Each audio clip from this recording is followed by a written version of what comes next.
Assalamualaikum warahmatullahi wabarakatuh. Jumpa kembali teman-teman para pejuang ASN. Hari ini teman-teman kita akan melakukan simulasi soal ya untuk P3K kompetensi teknis operator layanan operasional bagian kelima ya atau part 5. Jadi nanti akan kita lakukan simulasi sebanyak 30 soal teman-teman ya. Baiklah. Jadi kompetensi teknis teman-teman itu untuk menilai penguasaan, pengetahuan, dan kemampuan teknis jabatan yang dilamar sesuai dengan standar jabatan. Jadi beberapa contoh ya tugas operator layanan operasional itu sebenarnya banyak tugasnya. Ya ini hanya gambaran umum saja. Jadi yang pertama itu melaksanakan administrasi layanan publik, kemudian melakukan kegiatan pengoperasian layanan teknis, kemudian bertanggung jawab terhadap pengoperasian layanan teknis, menyusun laporan tentang kinerja sistem, melakukan koordinasi dengan berbagai pihak, analisis proses, melakukan pelaporan dan dokumentasi, pelaksanaan prosedur standar operasional, dan lain sebagainya. Jadi sebenarnya tugas operator layanan operasional itu banyak teman-teman ya. Baiklah, kita langsung saja menuju ke latihan soal yang pertama. Apa saja keterampilan yang diperlukan oleh seorang operator layanan operasional? A. Keterampilan dalam membuat kebijakan dan aturan internal instansi. B. Keterampilan teknis, komunikasi, dan administrasi yang baik. C. Kemampuan memimpin rapat besar dan memberikan perintah. D. Mengelola proyek berskala besar dan layanan di setiap divisi. Atau E. Memiliki keterampilan dalam pemecahan masalah kebijakan umum. Jawabannya adalah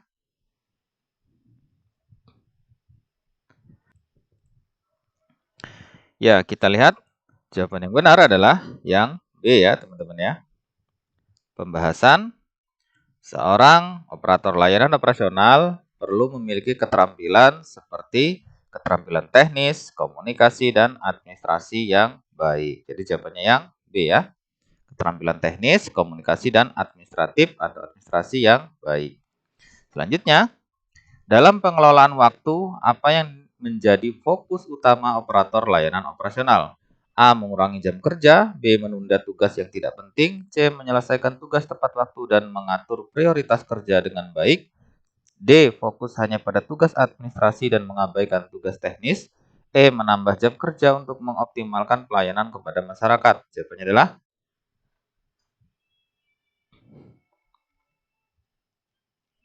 ya, kita lihat jawaban yang benar adalah yang C, teman-teman ya. Pembahasan yang menjadi fokus utama operator layanan operasional dalam pengelolaan waktu adalah mampu menyelesaikan tugas tepat waktu dan mengatur prioritas kerja dengan baik gitu. Jadi kita harus mampu ya kaitannya dengan pengelolaan waktu ya, mana pekerjaan yang harus diprioritaskan lebih dahulu, mana yang nanti gitu ya. Tapi yang jelas menyelesaikan tugas itu harus tepat waktu. Oke, jadi jawabannya yang C ya. Menyelesaikan tugas tepat waktu dan mengatur prioritas kerja dengan baik. Selanjutnya, bagaimana seorang operator layanan operasional berinteraksi dengan teknologi? A. Menghindari penggunaan teknologi karena berpotensi menimbulkan kesalahan. B. Hanya menggunakan teknologi ketika diperlukan saja. C. Memanfaatkan teknologi untuk mempermudah pekerjaan. D. Mengabaikan inovasi teknologi karena cara manual masih cukup efektif. Atau E. Memanfaatkan teknologi untuk menggantikan tugas manusia. Jawabannya adalah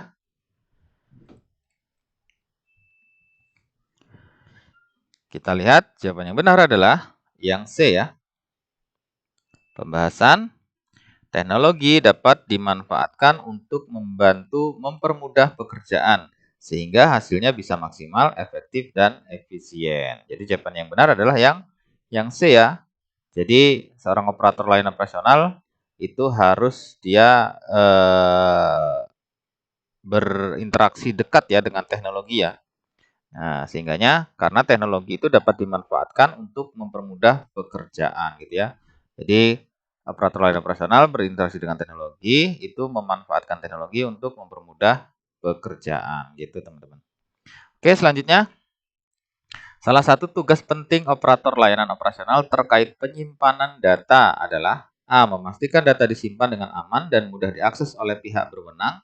B. Menyimpan data tanpa akses keamanan. C. Memberikan akses data publik sehingga akses dapat diberikan kepada semua orang.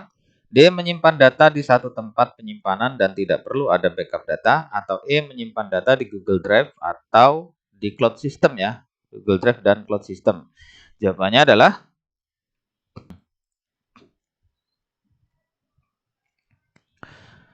kita lihat jawaban yang benar adalah yang A, teman-teman ya. Pembahasan salah satu tugas penting operator layanan operasional adalah hal penyimpanan data ya. Dalam hal penyimpanan data adalah memastikan data disimpan dengan aman dan mudah diakses oleh pihak yang berwenang. Jadi jawabannya yang A ya. Jadi salah satu tugas penting operator terkait dengan penyimpanan data itu dia harus bisa memastikan data itu disimpan dengan aman ya. Kemudian mudah diakses juga gitu ya. Cuman yang akses itu dibatasi hanya oleh pihak-pihak yang diberikan hak ya atau yang berwenang gitu. Jadi jawabannya yang A. Selanjutnya, apa yang dimaksud dengan disaster recovery dalam tugas operator layanan operasional? A. Memperbaiki komputer yang rusak. B. Proses pemulihan data dan sistem setelah terjadi gangguan besar. C. Penggantian perangkat keras lama ke perangkat keras yang baru. D. Penghapusan data lama dan penyimpanan data baru. E. Pengembalian data yang sudah pernah terhapus. Jawabannya adalah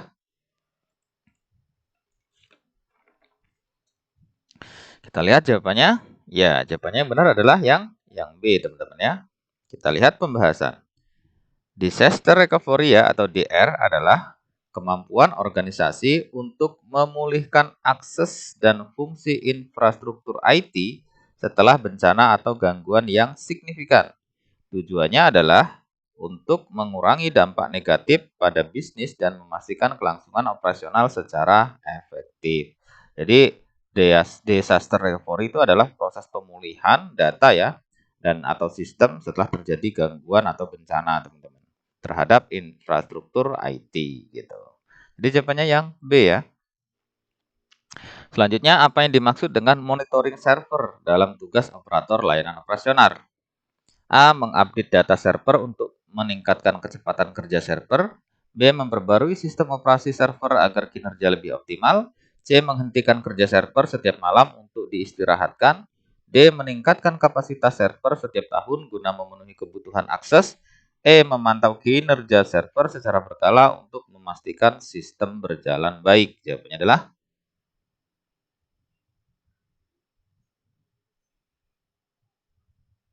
kita lihat. Ya, jawabannya adalah yang E ya, teman-teman. Pembahasan monitoring server adalah kegiatan untuk memantau kondisi dan kinerja server, baik yang fisik maupun yang virtual. Tujuannya adalah untuk memastikan server dapat bekerja dengan baik dan optimal. Jadi, monitoring server itu tujuannya memantau ya, jelas ya, memantau kinerja server secara berkala untuk memastikan sistem berjalan baik. Jawabannya yang E. Selanjutnya, mengapa operator layanan operasional harus memahami konsep cloud computing? A. Karena cloud computing banyak digunakan untuk menyimpan dan mengelola data secara efisien dan fleksibel. B. Karena cloud computing tidak digunakan di instansi pemerintah. C. Untuk menghindari teknologi terbaru. D. Agar dapat menghapus data lama dengan cepat. Atau E. Karena untuk menjadikan server penyimpanan data. Jawabannya adalah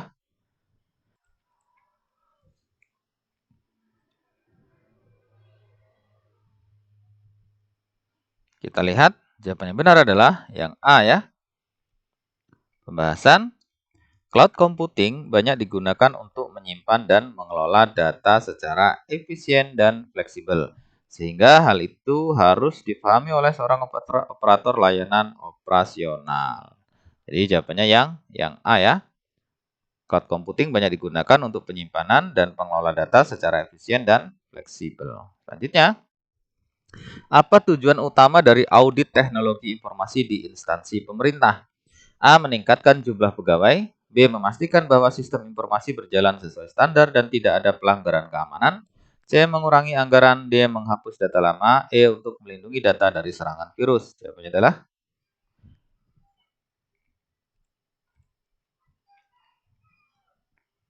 kita lihat jawaban yang benar adalah yang B ya. Pembahasan Tujuan utama dari audit teknologi informasi adalah memastikan bahwa sistem informasi berjalan sesuai standar dan tidak ada pelanggaran keamanan. Jadi jawabannya yang B ya. Memastikan bahwa sistem informasi berjalan sesuai standar dan tidak ada pelanggaran keamanan. Selanjutnya, Anda adalah seorang operator layanan operasional di sebuah instansi pemerintah. Seorang rekan kerja meminta Anda memberikan password akun sistem informasi kepegawaian miliknya karena dia lupa. Apa tindakan yang paling tepat Anda lakukan? A. Memberikan password rekan tersebut karena dia adalah teman sekantor. B. Menolak permintaan tersebut dan meminta rekan untuk mengikuti prosedur reset password resmi. C. Meminta izin atasan sebelum memberikan password. D. Memberikan password dengan syarat rekan tersebut berjanji tidak akan membocorkannya. Atau E. Membantu login menggunakan akun Anda sendiri. Jawabannya adalah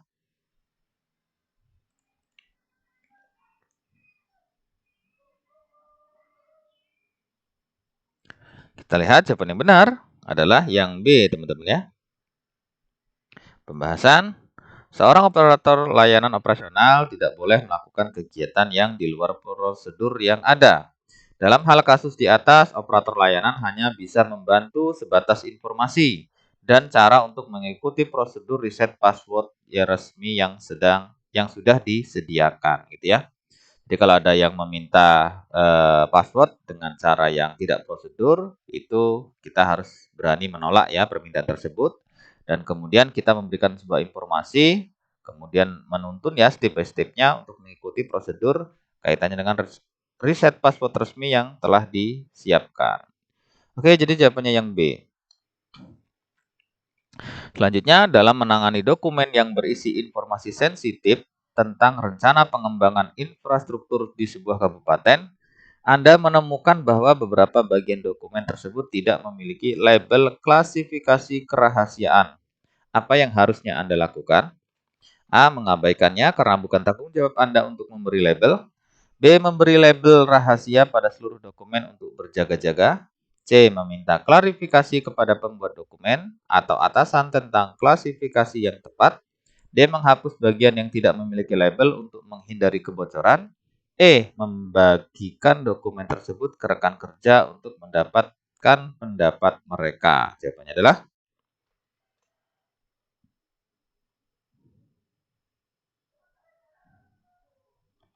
ya, kita lihat jawaban yang benar adalah yang C ya. Saat operator layanan operasional menangani dokumen yang bersifat atau berisi informasi sensitif, namun beberapa bagian dokumen tersebut tidak memiliki label klasifikasi kerahasiaan, maka hal yang harus dilakukan adalah meminta klarifikasi kepada pembuat dokumen atau atasan tentang klasifikasi yang tepat agar tidak terjadi kebocoran atau kesalahan data. Jadi jawabannya yang C, teman-teman ya.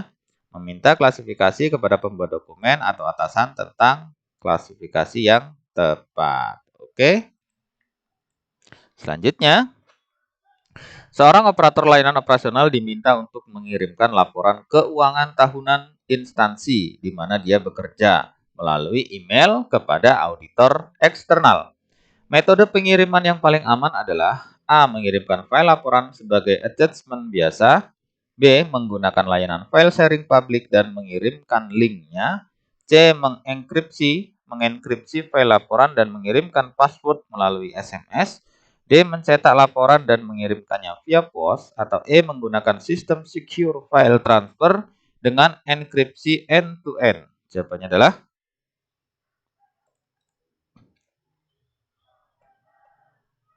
ya, kita lihat jawaban yang benar. Yang benar adalah yang E, teman-teman ya. Pembahasan enkripsi end-to-end ya atau E2EE ya adalah metode transfer data yang aman dengan mengenkripsi seluruh konten selama transmisi. Dengan E2EE ya atau enkripsi end-to-end, data hanya dapat didekripsi oleh pengirim dan penerima saja, sehingga tidak dapat diakses oleh pihak ketiga. Jadi aman teman-teman ya. Jadi data itu hanya bisa diakses oleh si pengirim dan si penerima saja. Nah, hanya dua orang itu saja. Jadi pihak ketiga tidak bisa mengakses karena sudah dilakukan enkripsi end-to-end. Jadi jawabannya yang E ya. Menggunakan sistem secure file transfer dengan enkripsi end-to-end. Selanjutnya, seorang warga meminta data pribadi tentang sahabatnya melalui layanan informasi publik yang Anda kelola. Dia mengklaim membutuhkan informasi tersebut untuk keperluan darurat. Tindakan yang paling tepat adalah A. Memberikan informasi tersebut karena situasi darurat. B. Menolak permintaan tersebut dan menjelaskan tentang kebijakan privasi. C. Meminta persetujuan dari teman yang bersangkutan. D. Memberikan sebagian informasi yang dianggap tidak sensitif. Atau E. Meneruskan permintaan tersebut ke atasan untuk ditindaklanjuti. Jawabannya adalah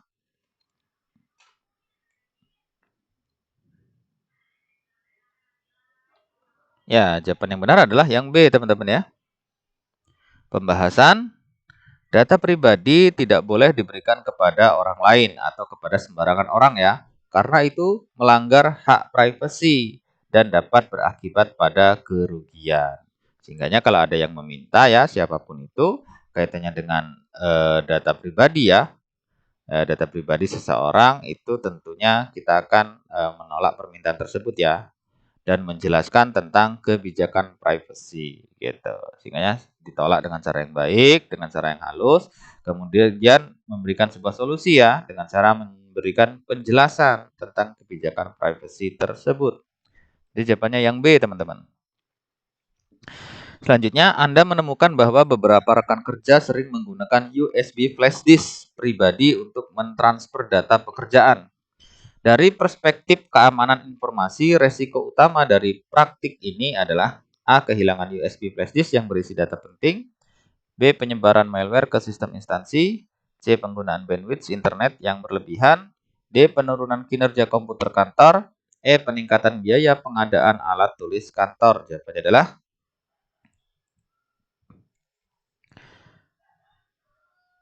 kita lihat jawaban yang benar adalah yang B, teman-teman ya. Pembahasan USB flash disk dapat menjadi media penyebaran malware antar komputer yang tidak terhubung.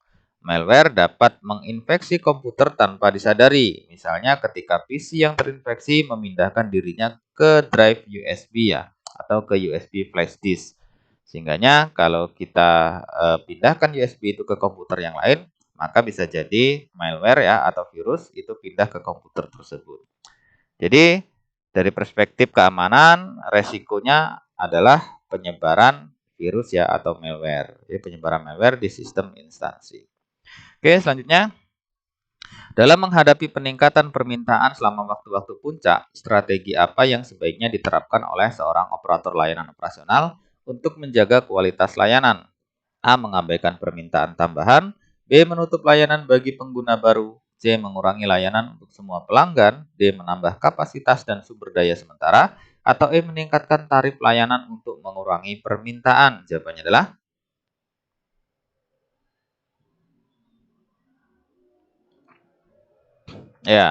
jawaban yang benar itu adalah yang D, teman-teman ya. Pembahasan dengan menambah kapasitas dan sumber daya sementara seperti peningkatan jumlah server, memperluas bandwidth, bandwidth ini kecepatan ya teman-teman, atau menambah tenaga kerja sementara, seorang operator layanan operasional dapat mengakomodasi peningkatan permintaan tanpa mengorbankan kualitas layanan. Jadi yang harus dilakukan ya atau diterapkan itu menambah kapasitas dan sumber daya sementara. Yang D, teman-teman ya. Selanjutnya, di bawah ini yang merupakan langkah-langkah penemuan kembali arsip pada sistem abjad adalah kecuali. Berarti yang bukan ya. A. Meneliti arsip yang diminta atau yang akan dicari dan ditemukan kodenya. B. Menuju tempat penyimpanan. C. Mengambil arsip yang diminta. D. Mengisi buku kas kecil. Atau E. Mengisi bon peminjam. Jawabannya adalah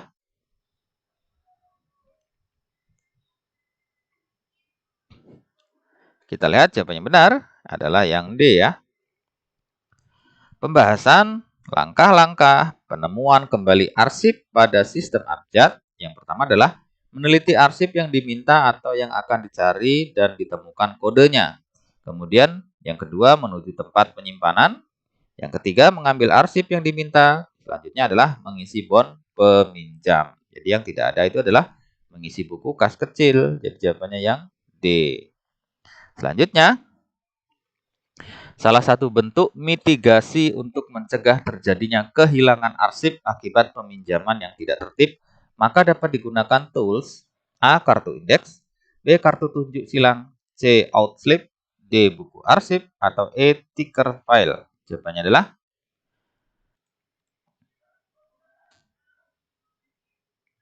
ya, kita lihat jawaban yang benar adalah yang C ya. Pembahasan outslip atau slip pinjam ya adalah alat yang digunakan untuk mencatat ketika sebuah arsip atau berkas dipinjam dari arsip atau lemari arsip. Ini membantu dalam mengontrol peminjaman arsip sehingga arsip dapat dilacak dengan baik dan mencegah kehilangan arsip. Jadi jawabannya yang C, outslip.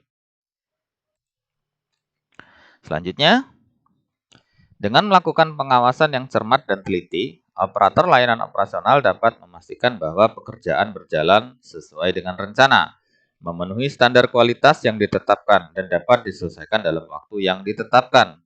Pengawasan ini bertujuan untuk A. Memperlambat pekerjaan, B. Meningkatkan biaya pekerjaan, C. Menjamin kualitas pekerjaan, D. Mengabaikan standar pekerjaan, atau E. Mempercepat pekerjaan. Jawabannya adalah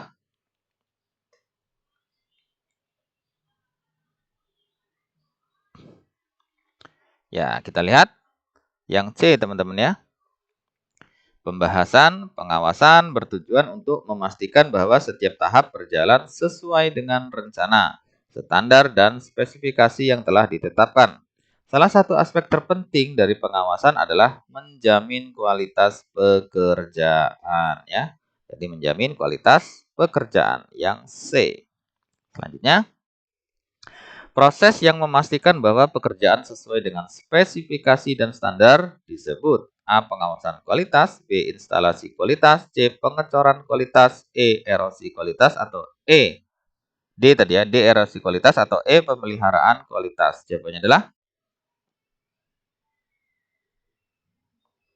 ya, kita lihat jawaban yang benar. Yang A, teman-teman ya. Kita lihat pembahasan. Proses yang memastikan bahwa pekerjaan yang diemban sesuai dengan spesifikasi dan standar disebut sebagai pengawasan kualitas. Jadi jawabannya yang A ya, pengawasan kualitas. Selanjutnya, moralitas dalam pengembangan karir seorang ASN, operator layanan operasional, diukur berdasarkan pada sejauh mana ia menerapkan dan mengamalkan prinsip-prinsip moral dan etika dalam menjalankan tugasnya. Ini mencakup pemahaman dan penerapan praktik prinsip-prinsip moral dan etika dalam situasi sehari-hari. Moralitas dalam pengembangan karir ASN operator layanan operasional diukur dari penerapan dan pengamalan A. Sosial kemasyarakatan, B. Menjadi contoh yang baik, C. Kemampuan bekerja sama, D. Pengabdian kepada masyarakat, atau E. Kepatuhan terhadap undang-undang. Jawabannya adalah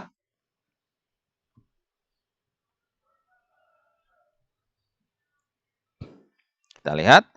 Ya, jawaban yang benar adalah yang A, teman-teman ya, sosial kemasyarakatan. Pembahasan seorang ASN, operator layanan operasional yang memiliki moralitas yang baik akan memastikan bahwa tindakan dan keputusannya tidak hanya menguntungkan diri sendiri atau pihak-pihak tertentu, tetapi juga mempertimbangkan dampaknya terhadap masyarakat secara luas. Jadi, yang paling tepat itu adalah kaitannya dengan sosial kemasyarakatan, yang A ya. Selanjutnya, keseluruhan proses pengelompokan orang-orang, alat-alat, tugas, tanggung jawab, atau wewenang sedemikian rupa sehingga tercipta suatu organisasi yang dapat digerakkan sebagai satu kesatuan untuk mencapai tujuan yang telah ditetapkan adalah maksud dari A. Perencanaan, B. Pengorganisasian, C. Pelaksanaan, D. Monitoring, E. Evaluasi. Jawabannya adalah ya, jawabannya yang B, teman-teman ya.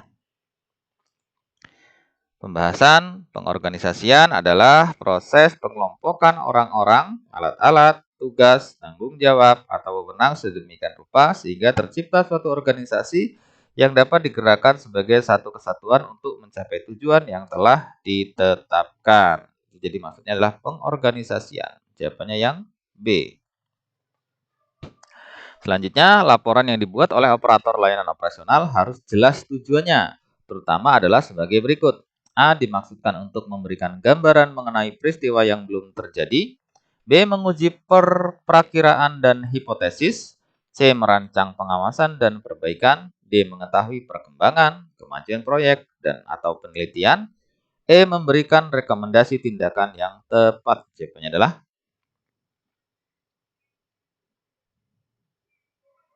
ya, kita lihat jawaban yang benar adalah yang D ya.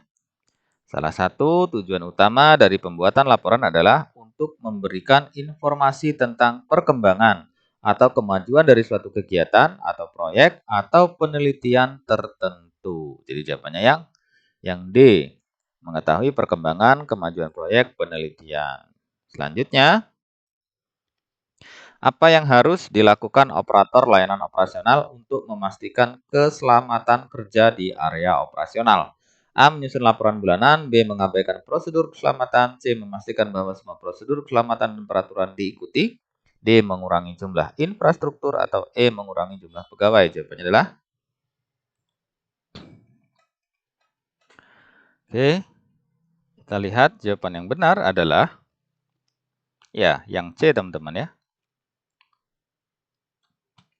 Pembahasan melaksanakan kegiatan berdasarkan peraturan dan prosedur yang ada merupakan kewajiban dan dapat memastikan keselamatan kerja di area operasional. Jadi jawabannya yang C teman-teman ya.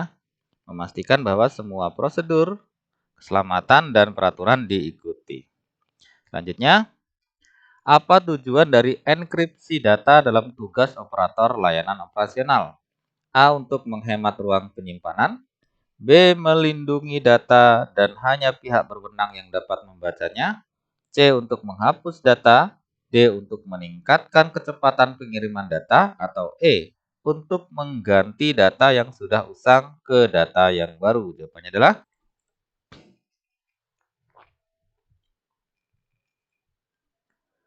kita lihat jawaban yang benar adalah yang B teman-teman ya. Kita lihat pembahasan. Enkripsi adalah proses mengubah data teks biasa menjadi teks yang tidak dapat dibaca oleh sembarang orang, sehingga hanya pihak yang berwenang yang dapat memahami informasi tersebut. Jadi jawabannya yang B, teman-teman ya. Untuk melindungi data dan hanya pihak berwenang yang dapat membacanya. Selanjutnya, apa fungsi utama dari firewall dalam jaringan komputer? A. Untuk melindungi jaringan dari serangan eksternal. B. Untuk meningkatkan kecepatan jaringan. C. Untuk menambah ruang penyimpanan. D. Untuk menghapus data lama. Atau E. Untuk menghapus virus dan mengembalikan data yang rusak. Jawabannya adalah kita lihat jawaban yang benar adalah ya yang A ya teman-teman. Jadi fungsi firewall kalau kita lihat pembahasan ya. Firewall berfungsi untuk melindungi jaringan dari ancaman eksternal, seperti serangan malware, virus, hacking. Firewall juga dapat menjaga privasi data dan memperkuat keamanan jaringan. Jadi jawabannya yang A ya, untuk melindungi jaringan dari serangan eksternal. Selanjutnya, bagaimana cara operator layanan operasional memastikan akurasi data dalam laporan? A. Melakukan verifikasi dan validasi data sebelum laporan disusun. B. Menggunakan asumsi. C. Menembak informasi yang tidak ada. Menebak ya maksudnya. C. Menebak informasi yang tidak ada. D. Mengandalkan laporan lama. Atau E. Memperbanyak referensi dan rujukan sebagai bahan dasar penyusunan laporan. Jawabannya adalah ya, kita lihat jawaban yang benar itu adalah yang A, teman-teman ya. Pembahasan akurasi data dalam laporan dijamin dengan melakukan verifikasi dan validasi data sebelum laporan itu disusun. Jadi melakukan verifikasi dan validasi data dahulu ya sebelum membuat atau menyusun sebuah laporan. Jadi jawabannya yang A. Selanjutnya, apa yang harus dilakukan operator jika menemukan ketidaksesuaian data dalam laporan operasional? A. Membiarkan ketidaksesuaian tersebut. B. Melakukan koreksi atau meminta klarifikasi atas data yang tidak sesuai. B. C. Mengubah data tanpa pemberitahuan. D. Mengabaikan data tersebut, atau E. Mengganti langsung tanpa koordinasi kaitannya dengan data yang dianggap tidak sesuai dengan data yang seharusnya. Jawabannya adalah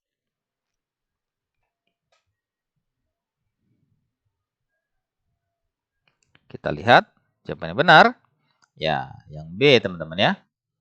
Jadi apabila terjadi ya ketidaksesuaian data dalam sebuah laporan, maka lihat pembahasannya, tidak sesuai data dalam sebuah laporan, maka operator layanan operasional harus melakukan koreksi atau meminta klarifikasi atas data yang tidak sesuai tersebut untuk memastikan laporan tersebut harus akurat. Jadi jawabannya yang B teman-teman ya. Apabila menemukan ketidaksesuaian data dalam sebuah laporan operasional, maka seorang operator layanan operasional itu melakukan koreksi ya atau meminta klarifikasi atas data yang tidak sesuai tersebut untuk diperbaiki selanjutnya.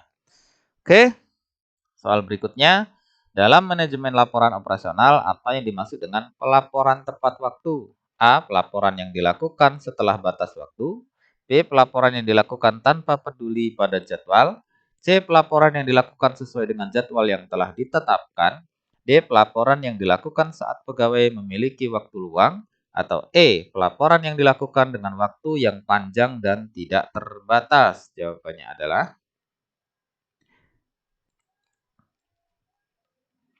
ya, kita lihat jawabannya benar adalah yang C, teman-teman ya. Pembahasan pelaporan tepat waktu adalah pelaporan yang dilakukan sesuai dengan jadwal yang telah ditetapkan. Jadi yang C ya. Pelaporan yang dilakukan sesuai dengan jadwal yang telah ditetapkan. Selanjutnya, apa yang dimaksud dengan analisis kinerja operasional dalam laporan? A. Analisis terhadap penggunaan anggaran. B. Penilaian terhadap efektivitas dan efisiensi pelaksanaan kegiatan operasional. C. Menambah jumlah pegawai. D. Meningkatkan anggaran operasional. E. Meningkatkan jam kerja pegawai untuk pelayanan umum. Jawabannya adalah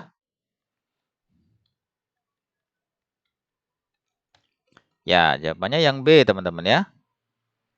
Pembahasan analisis kinerja operasional adalah metode untuk mengevaluasi kinerja operasional suatu organisasi secara menyeluruh. Tujuannya adalah untuk meningkatkan efisiensi dan efektivitas proses operasional organisasi tersebut. Jadi di sini yang B ya, penilaian terhadap efektivitas dan efisiensi pelaksanaan kegiatan operasional. Selanjutnya, seorang operator layanan operasional dalam membuat laporan harus sesuai dan baik. Laporan operasional yang baik harus A. Informatif, akurat, dan relevan dengan kegiatan yang dilaporkan. B. Singkat tanpa penjelasan detail. C. Hanya mencakup satu aspek operasional. D. Hanya mengandalkan data keuangan. E. Halaman laporan tebal dan informasi yang disajikan banyak. Jawabannya adalah oke, kita lihat jawabannya adalah yang A ya. Jadi laporan yang baik harus informatif, dia harus akurat, kemudian harus relevan dengan kegiatan yang dilaporkan. Jadi jawabannya yang A ya. Informatif, akurat, relevan dengan kegiatan yang dilaporkan. Selanjutnya, apa manfaat utama dari penggunaan software manajemen laporan operasional? A. Memudahkan pengelolaan data dan mempercepat proses penyusunan laporan. B. Mengurangi jumlah pegawai. C. Meningkatkan pengeluaran instansi. D. Menyederhanakan proses perekrutan pegawai. E. Mengurangi jam kerja yang panjang sehingga lebih efisien dalam menyusun laporan. Jawabannya adalah kita lihat. Ya, yang benar jawabannya adalah yang A, teman-teman ya. Penggunaan software manajemen laporan operasional membantu memudahkan pengelolaan data dan mempercepat proses penyusunan laporan dan meningkatkan akurasi laporan. Jadi jawabannya yang A, teman-teman ya. Memudahkan pengelolaan data dan mempercepat proses penyusunan laporan sehingga bisa meningkatkan daripada akurasi laporan itu sendiri ya. Oke, teman-teman. Demikianlah ya 30 contoh soal untuk kompetensi teknis operator layanan operasional. Mudah-mudahan dengan kita banyak latihan, banyak membaca, banyak referensi, itu memudahkan kita saat kita nanti betul-betul menghadapi ujian ya, ujian tes P3K. Mudah-mudahan ini bermanfaat dan pada akhirnya teman-teman, hasil yang baik dikarenakan usaha yang baik. Terus semangat, Jangan menyerah. Terima kasih, semoga sukses. Sampai jumpa di pembahasan soal selanjutnya. Assalamualaikum warahmatullahi wabarakatuh. Salam.